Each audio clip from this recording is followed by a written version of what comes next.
యేసయ్య నామం పేరిట అందరికీ వందనాలమ్మ. ఈరోజు దేవుడి వాక్యం మనం చూసుకుందాం. మత్తయి సువార్త 7వ అధ్యాయము 7వ వచనంలో ఈరోజు దేవుడు ఒక ఉన్నతమైన వాగ్దానం మనకిస్తున్నాడు. చూడండి, అడుగుడి మీకు ఇవ్వబడును, ఎతుకుడి మీకు దొరుకును, తట్టుడి మీకు తీయబడును. చూసారా, ఈరోజు దేవుడి కొరకు ఎందరైతే ఆసక్తి కలిగి ఉన్నారో, దేవుడు వాగ్దానం కొరకు ఎందరైతే కనిపెట్టుకుని ఉన్నారో అట్టి వారందరితో కూడా దేవుడు మాట్లాడుతున్న వాగ్దానం అమ్మ. మనల్ని అడగమంటున్నాడు, ఆయన నిత్య రాజ్యంలో వెతకమంటున్నాడు, ఆయన హృదయాన్ని మనల్ని తట్టమంటున్నాడు. ఎందుకు దేవుడు ఈ వాగ్దానం మనకిస్తున్నాడు అంటే, మనుషుల వద్ద కాదు కానీ మనల్ని సృష్టించిన దేవుడి వద్ద మాత్రమే మనకి సహాయం దొరికిద్ది. మొదట మనం ఇది తెలుసుకోవాలనే దేవుడు వాక్యమై ఉన్న దేవుడు వాక్యం ద్వారా చెప్తున్నాడు. అడగండి, మీకేం కావాలో, మీ అక్కర ఏది కలిగి ఉన్నారు, మీ అవసరం ఏది కలిగి ఉన్నారు, నన్ను అడగండి, నేను మీకు ఇస్తాను. నా వద్ద వెతకండి, నా రాజ్యంలో వెతకండి. వ్యర్థమైన కాడల్లా వెతకద్దమ్మా. దేవుడు సన్నిధిలో వెతికినప్పుడు తప్పకుండా దేవుడు అంటున్నాడు మీకు దొరికిద్ది. ఒకవేళ మనం ప్రార్థన చేస్తున్నాం, ఆలస్యం అవ్వచ్చేమో కానీ అన్యాయం అయితే జరగదు. మనం సేవించుచున్న దేవుడు గొప్పవాడు. మనం నమ్మి దేవుడి వద్ద అడగాలి, నమ్మి ఆయన సన్నిధిలో వెతకాలి, మనం నమ్మి ఆయన హృదయాన్ని తడుతూ ఉండాలి, ఇచ్చే అంతవరకు, దొరికే అంతవరకు. కాబట్టి ప్రతి ఒక్కరికి కూడా దేవుడి వాగ్దానం ద్వారా ఒక గొప్ప అభయం ఇచ్చినట్టే. మనకి ఇంత గొప్ప ఆశీర్వాదాన్ని మనం నిర్లక్ష్యం పెట్టద్దు. ఎప్పుడు కూడా దేవుడిచ్చే ప్రతి వాగ్దానం చాలా ఘనమైంది. అడుగుడి మీకు ఇవ్వబడును అని అంటుంటే ఆ మాటలు ఊరిక మనం చదువుకుని వదిలేయకూడదు. మన అవసరం ఏదుందో, మన అక్కర ఏదుందో ఖచ్చితంగా దేవుడి వద్ద అడగాలి. మౌనంగా ఉండే దేవుణ్ణి కాదు కదా మనం అడుగుతుంది. చెట్టునో, రాయునో, కర్రనో కాదు కదమ్మా. మనల్ని సృష్టించిన దేవుణ్ణి మనం అడిగేటప్పుడు ఖచ్చితంగా దేవుడు ఇచ్చాడని నమ్మాలి, మనం పొందుకున్నామని నమ్మాలి. నమ్మినప్పుడు దేవుడు అద్భుతాలు ఖచ్చితంగా మనం చూస్తాం. దేవుడే అన్నాడు, నమ్ముట నీ వలనైతే నీకు సమస్తమును సాధ్యముగానే ఉంటాయి. ఈ మాటకి చిన్న ఉపమానం మీకు చెప్తా. ఒక తల్లి తన ఒక్కగానో ఒక కుమారుణ్ణి ఎంతో ప్రేమగా సాక్కుంటూ వచ్చింది. అయితే ఆ బిడ్డ ఒక యవ్వన కాలంలోకి రాంగులోని భయంకరమైన జబ్బు ఆ బిడ్డకి కలిగింది. కలిగినప్పుడు ఏమైందో తెలుసా? డాక్టర్ల వద్దకు వెళ్ళింది ఆ తల్లి. డాక్టర్లను అడిగింది, నా బిడ్డను బతికించండి అయ్యా అని. డాక్టర్లు అంటున్నారు, తన వద్ద ఉన్న విస్తారమైన ధనం అయిపోయేంత వరకు కూడా డాక్టర్లు అంటున్నారు, అవకాశం ఉండొచ్చులే, అవకాశం ఉంది, బతుకుతాడేమో అని తన వద్ద ఉన్న ప్రతి రూపాయి ఖర్చు పెట్టే అంతవరకు డాక్టర్లు చెప్పిన మాట అదే. డాక్టర్లను అడుగుతూనే ఉంది తన బిడ్డ కొరకు, తన బిడ్డకు ఆయుష్ కలగాలని. తన వద్ద ఎప్పుడైతే ఖజానా ఖాళీ అయిందని తెలుసుకున్నారు డాక్టర్లు, ఆ తర్వాత డాక్టర్లు చెప్పిన మాట ఏంటంటే, ఈ బిడ్డ కోలుకోవటం కష్టం, ఇక రోజులు గంటల బిడ్డే, ఏ నిమిషంలో కూడా కన్ను మూస్తాడో తెలియదు, కనుక నీ కుమారుడు ఇక్కడుండి మరణించే కన్నా ఈ కొద్ది దినములు, గంటలు అవ్వచ్చు, రోజులు అవ్వచ్చు, నీ బిడ్డని నీ ఇంటికి తీసిపో అన్నారు. చూడండి, తన వద్ద ఉన్న ప్రతి రూపాయి ఖర్చు పెట్టేంత వరకు ఒక విధంగా చెప్పిన మాటలు, తన వద్ద ఎప్పుడైతే సమస్తము కూడా ఖర్చు అయిపోయిందని తెలుసుకున్నాక మరొక విధంగా చెప్తున్నారు. ఇది భరాయించలేని తల్లి ఆ బిడ్డని తీసుకుని వెళ్ళి అనేకరి వద్ద ఆ బిడ్డ స్వస్థత కొరకు వెతుకుతూ ఉంది. ఎవరొచ్చి ఏ సాయం చేస్తారు, ఎవరొచ్చి ఏ మాట చెప్తారు, ఆ బిడ్డకి ఎలా స్వస్థత కలిగిద్దని ఎక్కడా దొరకల. ఎవరిని తట్టాలో అర్థం కాల. అలాంటి పరిస్థితిలో ఒక తల్లి చెప్పింది, నీ బిడ్డను బతికించగలిగిన వాడు ఆ బిడ్డను సృష్టించిన సృష్టికర్త మాత్రమే. డాక్టర్లకు అసాధ్యమేమో, మనుషులకి అసాధ్యమేమో, సమస్తము సాధ్యము కలిగిన దేవుడున్నాడు. తప్పకుండా ఆయన వద్ద నువ్వు ప్రార్థించు. నీ బిడ్డకి ఆయుష్ ఉంటే, మనుషులకి అసాధ్యమేమో, ఆ బిడ్డ ఆయుష్ ఉంటే డాక్టర్లు అంటున్నారేమో ఇంకా లేదని, దేవుడు తప్పకుండా ఆ బిడ్డని బతికిస్తాడు. ఆ బిడ్డకి ఆయుష్ తెప్పిస్తాడు. మరణించిన లాజర్ని బతికించిన దేవుడు, అనేక అద్భుతాలు చేసిన దేవుడు, ఎదవరాలు ఏడుస్తున్నప్పుడు పాడిని ముట్టి తన కుమారుని బతికించిన దేవుడు, ఈ బిడ్డకు కూడా ఇంకా ఆయుష్ ఉందని నేను నమ్ముతున్నాను. తప్పకుండా ఈ చిన్న వయసులోనే దేవుడు తన ఆయుష్ని తీసివేయడు. ఏమో ఆ బిడ్డ బతికే అవకాశం ఉందేమో, ఆ బిడ్డకు ఆయుష్ ఉందని నేను నమ్ముతున్నాను. తప్పకుండా ఆ బిడ్డను దేవుడు బతికిస్తాడు. దేవుడిని నమ్మి ప్రార్థన చేయని ఆ తల్లి కొన్ని ప్రోత్సహించే మాటలు, బలపరిచే మాటలు ఆ తల్లికి చెప్పింది. ఆ తల్లి చెప్పిన మాటల్లో ఇప్పుడు వరకు ఎక్కడ వెతికినా ఆ తల్లికి ఓదార్పు దొరకలేదు. కానీ ఈ తల్లి మాటల ద్వారా ఆ తల్లికి ఓదార్పు దొరికింది. ఆ బలహీనంగా ఉన్న బిడ్డ వద్దకు వెళ్ళి ఎంతో ఏడుస్తూ కన్నీరు కారుస్తూ ప్రభు వద్ద ప్రార్థిస్తుంది. ప్రభా, అనేకర కన్నీళ్లు తుడిసిన దేవా, మనుషులకి అసాధ్యమని సాధ్యం చేయగలిగిన దేవుడివి, మరణించిన బిడ్డలు సైతం బతికించగలిగిన దేవుడివి. అయ్యా, నా బిడ్డ నేటికి సజీవుడుగానే ఉన్నాడు. భయంకరమైన జబ్బుతో ఉన్నాడు. ఏ గడిలో కన్ను మూస్తాడో తెలియదు. అయ్యా, నా బిడ్డ ఆయుష్కాలం గట్టిదని నేను నమ్ముతున్నాను ప్రభా. దయచేసి నా బిడ్డను బతికించు. విశ్వాసంతో చేసిన ప్రార్థన ఏది కూడా వ్యర్థం కాదని దేవుడు వాక్యం సెలవిస్తుంది. కన్నీటి ప్రార్థన ఎప్పుడు దేవుడు కొట్టివేయలేదమ్మా. కన్నీటి ప్రార్థనని, వారి కన్నీటిని నాక్ష్యంగా మార్చాడు. వారి వేదన ఉల్లాస వస్త్రంగా మార్చిన దేవుడు మన దేవుడు.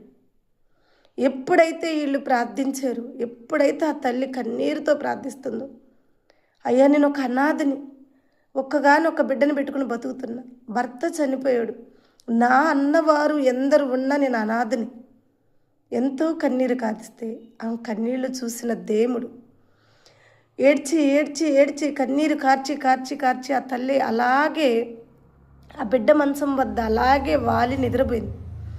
ఆమె నిద్రపోతున్నప్పుడు ఇంకొక దర్శనం, దేవుడు ఇంకొక దర్శనం చూపిస్తున్నాడు. ఆ దర్శనంలో ఒక వ్యక్తి ఒక టోపీ నెత్తి మీద పెట్టుకున్నట్టు, ఒక బిస్కెట్ కలర్లో ఒక అంగీ వేసుకుని, ఒక చొక్కా వేసుకుని వాళ్ళ గేటు వద్దకు వస్తున్నట్టు బైబిల్ చేత పట్టుకుని ఆమెకు చూపించాడు. ఎమ్మటనే ఆమె కళ్ళు తెరిచి, దేవుడు నా కన్నీటి ప్రార్థన ఆలకించాడు, నా బిడ్డకి ఆయుష్ కలుగుతుంది, తప్పకుండా దేవుడు నా బిడ్డను బతికించుట కొరకు నా వద్దకి తన దైవజనులను పంపిస్తున్నాడని ఆ తల్లి నమ్మి లేచి ఉదయం నుండి అక్కడ గేటు కాడే దర్శనమందు ఏ గేటు వద్ద అయితే ఆమె నిలబడి ఉందో, ఏ గేటు వద్దకైతే దైవజనుడు రావటం ఆమె చూసిందో ఆ గేటు వద్దే నిలబడింది. ఒక దైవజనుడు స్వప్నమందు ఆమె ఏ కలర్ అయితే చూసిందో ఆ కలర్లో సొక్కా వేసుకుని, స్వప్నమందు దేవుడు చూపించిన దర్శనమందు ఏ తల మీద టోపీ అయితే ఉందో ఆ టోపీ పెట్టుకుని, ఆమె చూసిన దర్శనంలో ఆయన చేతిలో కుడి హస్తంలో బైబిల్ పట్టుకొని రావటం ఎలా అయితే ఉందో అలా చూసి ఆ తల్లి ఎంతో సంతోషపడి, దైవజనుడా దైవజనుడా వందనాలయ్యా, రాయ్యా నా ఇంటికి రాయ్యా అంటుంటే దైవజనుడు అంటున్నాడు, నేను దైవజనుడినని నీకు ఎలా తెలుసు? నాకే తెలియదు నేను ఇక్కడికి వస్తానని. నీకెలా తెలుసు నేను దైవజనుడిని అని అంటే, అయ్యా నేను ఇలా ప్రార్థన చేసుకున్నాను, నేను ఒక అన్నిరాల్ని, దేవుడి సన్నిధిలో ప్రార్థన చేశాను, నా బిడ్డ కొరకు ఎంతో కన్నీరు కారుస్తుంటే ఒక తల్లి సువార్త ప్రకటించింది, ఆ సువార్తను ఎత్తిపట్టి నేను ప్రార్థన చేశాను, స్వప్నమందు దేవుడు నాకు నీ రూపాన్ని చూపించాడు, ఖచ్చితంగా నువ్వు ఈ గేటు వద్దకే వస్తున్నావు, అది చూసి దేవుడు పంపించిన దైవజనుడు అని నాకు తెలిసి రాయ్యా నిన్ను ఆహ్వానించాను. దైవజనుడు ఒక్కసారిగా ఆశ్చర్యపోయాడు. ఎందుకంటే అప్పుడు వరకు దైవజనుడికి కూడా తెలియదు తను ఏడకు వస్తున్నాడు కూడా. వాస్తవంగా దైవజనుడు ఒక ప్రయాణం నిమిత్తం తను విమానమందు ప్రయాణం చేస్తూ ఉంటే భయంకరమైన వర్షం మబ్బులు పట్టి ఉండేకి ఆ విమానం ఆ అమెరికా అనే ఒక ఎయిర్పోర్ట్లో ల్యాండ్ అయ్యి దయచేసి కొద్దిసేపు ఈ వాతావరణం మారేంత వరకు కూడా ఈ విమానం మళ్ళీ పైకి ఎగరదు, కాబట్టి మీరందరూ కూడా ఈ హోటల్లో రెస్ట్ తీసుకోండి అని ఒక హోటల్లోకి వాళ్ళందరినీ చేర్చింది ఆ విమానంలో ఉన్న వారందరినీ. అప్పుడు ఈ వ్యక్తి ఏం చేశాడో తెలుసా? ఆ హోటల్లో నుంచి బయటకు వచ్చి ఆ ఒక్క లొకేషన్ అంతా బాగుందని చూడాలని బయటకు వచ్చి తన చేతిలో బైబిల్ పట్టుకుని నిలబడి ఉన్నప్పుడు పరిశుద్ధాత్మ అతన్ని ముందుకు నడిపిస్తూ ఉంటే అతను ఆ బైబిల్ పట్టుకుని వెళ్తూనే ఉన్నాడు. ఒక పక్కేమో ట్రైన్ వెళ్ళిద్దామన్న ఆలోచనతో ఉన్నాడు, ఇంకో పక్కేమో పరిశుద్ధాత్మ ఎందుకు నడిపిస్తున్నాడో అర్థం కాక వెళ్తూ ఉంటే నేరుగా జీవం కలిగిన దేవుడు ఆ ఒక్క ఎదురు చూస్తున్న గేటు వద్దకు దేశపై నిలబెట్టాడు. దేవుడికి మహిమ కలుగునుగాక. చూడండి, దైవజనుడు కూడా తెలియదు ఇక్కడ ఈ అద్భుతం జరుగుతుందని. దేవుడు ఒక అద్భుతం చేయాలి అనుకుంటే ఆకాశానికి ఆజ్ఞాపిస్తాడు, వర్షానికి ఆజ్ఞాపిస్తాడు, వాహనాలు ఆపుతాడు, దైవజనులు నడిపిస్తాడు, ప్రార్థన చేయిస్తాడు. ఎంత అద్భుతమో చూడండి. ఎప్పుడు కూడా మనం దేవుణ్ణి అడిగినప్పుడు ఆయన ఎప్పుడు కూడా మన ప్రార్థన వ్యర్థం చేయడు. ఒకవేళ ఆలస్యం అవ్వచ్చేమో, దాని సమయం వచ్చేంత వరకు ఒకవేళ ఆలస్యం అవ్వచ్చేమో, కానీ అద్భుతాలు చేయగలిగిన దేవుడు మన దేవుడు. వర్షానికి ఆజ్ఞాపించి ఫ్లైట్ని ఆపేశాడా?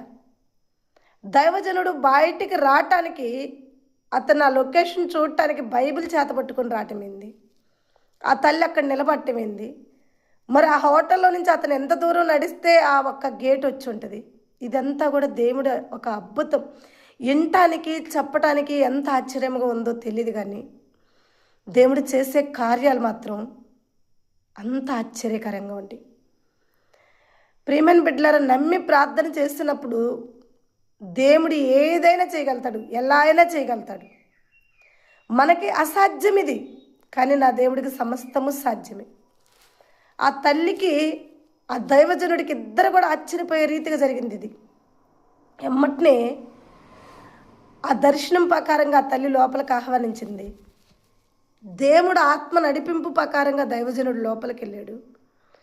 మంచంలో మరణానికి సిద్ధంగా ఉన్న కుమారుడి మీద చేతులు పెట్టి, ప్రభువా నన్ను పంపించిన పని నువ్వు పూర్తి చేయి, ఏ పని నిమిత్తమైతే నన్ను నడిపించావో ఆ పని పూర్తి చేసి నీ దాసుడు ప్రార్థిస్తుండగా నీ శక్తి కలిగిన నామములో ఈ బిడ్డకి ఆయుష్ ఆరోగ్యం దయచేయని ప్రార్థన చేసినప్పుడు మీరు వినటానికి ఎలా ఉందో తెలియదు, కానీ నేను చెప్పడానికైతే ఎంతో సంతోషంగా ఉంది. ఎందుకంటే అంత గొప్ప అద్భుతంగా ఆ కుమారుడికి స్వస్థత కలిగి మరణకరం అయిన రోగంలో ఉన్న ఆ బిడ్డ కళ్ళు తెరిచి తన తల్లిని గుర్తెరిగి అమ్మ అని పిలిచాడు. దేవుడికి మహిమ కలుగును గాక. ఈ గొప్ప అద్భుతం చేయుటకు దేవుడు ఎంత ఆశ్చర్యకరంగా ఉందో చూడండి. మేఘాలకు ఆజ్ఞాపించి వర్షాన్ని రప్పించి ఫ్లైట్ని పైకి ఎగిరే ఫ్లైట్ని కిందకి దింపించి ఆ తల్లి కన్నీటిని నాక్ష్యంగా మార్చి ఆ కుమారుడికి ఆయుష్ ఇచ్చాడంటే అది మామూలు విషయమా? ఆ తల్లి ఆ బిడ్డని చేర్చుకొని ఆ దైవజనుడికి కృతజ్ఞతలు చెప్పి జీవం కలిగిన దేవుణ్ణి శృతించి ఆయన నామాన్ని మహిమపరిచి ఆ దైవజనుడిని ఎంతో ప్రేమించి కొంచెం భోజనం చేసి వెళ్ళయ్యా నా ఇంట, నా బిడ్డకు ఆయుష్ ఇచ్చిన దైవజనుడు అంటే, అమ్మా ఇప్పటికే నా ఫ్లైట్ వెళ్ళిపోయి ఉంటుంది, ఇప్పుడు నేను మళ్ళీ ఏరొక ఫ్లైట్కి వెళ్ళాలి, నేను అన్నీ సిద్ధపరచుకోవాలి, అమ్మా నాకు ఇంకా సెలవు అని దైవజనుడు అడిగితే, అయ్యా కొంచెం భోజనం చెయ్యి, నా బిడ్డకు ఆయుష్ ఇచ్చిన దేవుడివి. ఆ తల్లి అలా అడిగినప్పుడు దైవజనుడు కాదనలేక ప్రార్థన చేసుకుంటున్నాడు, ప్రభా నా కొరకు మరొక అయ్యా వాహనాన్ని సిద్ధపరచు అని చెప్పి ప్రార్థన చేసుకుని ఆ తల్లి ఒక పెట్టిన ప్రేమ విందు స్వీకరించి ఆ తల్లిని ఆ బిడ్డను దీవించి ఆ ఎయిర్పోర్ట్కి వెళ్ళినప్పుడు ఎంత అద్భుతమో తెలుసా.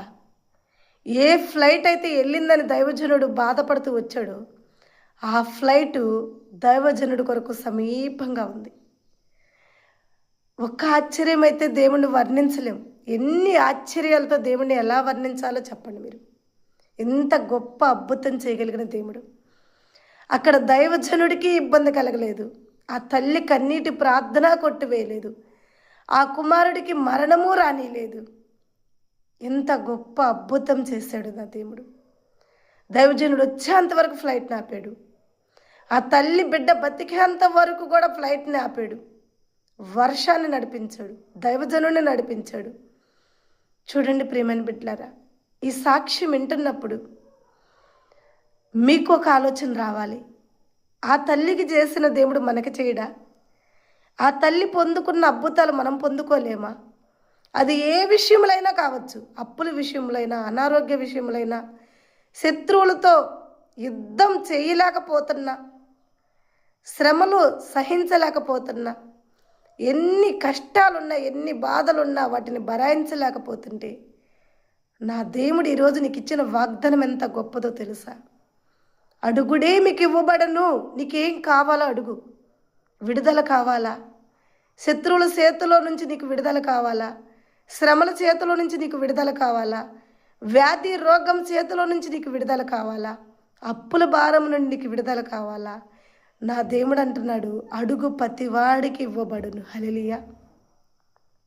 ఒకరికి ఇచ్చి ఒకరికి లేదు అనే దేవుడు కాదమ్మా, అడిగిన ప్రతి వారికి ఇవ్వగలిగిన దేవుడు. మీరు అడుగు వాటికన్నా అత్యధికమైన ఇవ్వగలిగిన దేవుడు. ఈరోజు ఈ వాగ్దానం దేవుడు నీ కొరకే పంపాడని నువ్వు నమ్మితే, ఈ వాగ్దానం ద్వారా దేవుడు నీతోనే మాట్లాడాడని నువ్వు నమ్మితే, తప్పకుండా నీ అక్కర ఏది కలిగి ఉన్నావో, నీ అవసరం ఏది కలిగి ఉన్నావో, దేని నిమిత్తం నువ్వు విడుదల కోరుకుంటున్నావో ప్రభు సన్నిధిలో అడుగు. ఈ వాగ్దానం విన్నాక, ఈ వాగ్దానం పూర్తయినాక అడగమన్న దేవుణ్ణి అడుగు, మోకరించి ప్రార్థించి నువ్వెక్కడైతే ఉన్నావో ఆ స్థలంలో నేను ఈ కన్నీటితో దేవుణ్ణి అడుగు. తప్పకుండా ఈ తల్లి పొందుకున్న ఆశీర్వాదాలు ఏ రీతిగా అయితే ఉన్నాయో నీ జీవితంలో కూడా ఇంతకన్నా మిక్కిలి ఆశీర్వాదాలతో దేవుడు నిన్ను దీవించి ఆశీర్వదించి బలపరచునుగాక. ఆమేన్. తప్పకుండా దేవుడు ఈ వాగ్దానం విని నమ్మి అడిగిన ప్రతి బిడ్డలకి తప్పకుండా దేవుడు ఆయన వాగ్దానం నెరవేర్చునుగాక. ఆమేన్. God bless you. దేవుడు మీ అందరిని దీవించి ఆశీర్వదించునుగాక. మరొక వాగ్దానంతో మరలా మీ ముందుకు వస్తాను. దేవుడిచ్చిన ఆశీర్వాదాలు తప్పకుండా మీకు అందిస్తాను. Praise lord.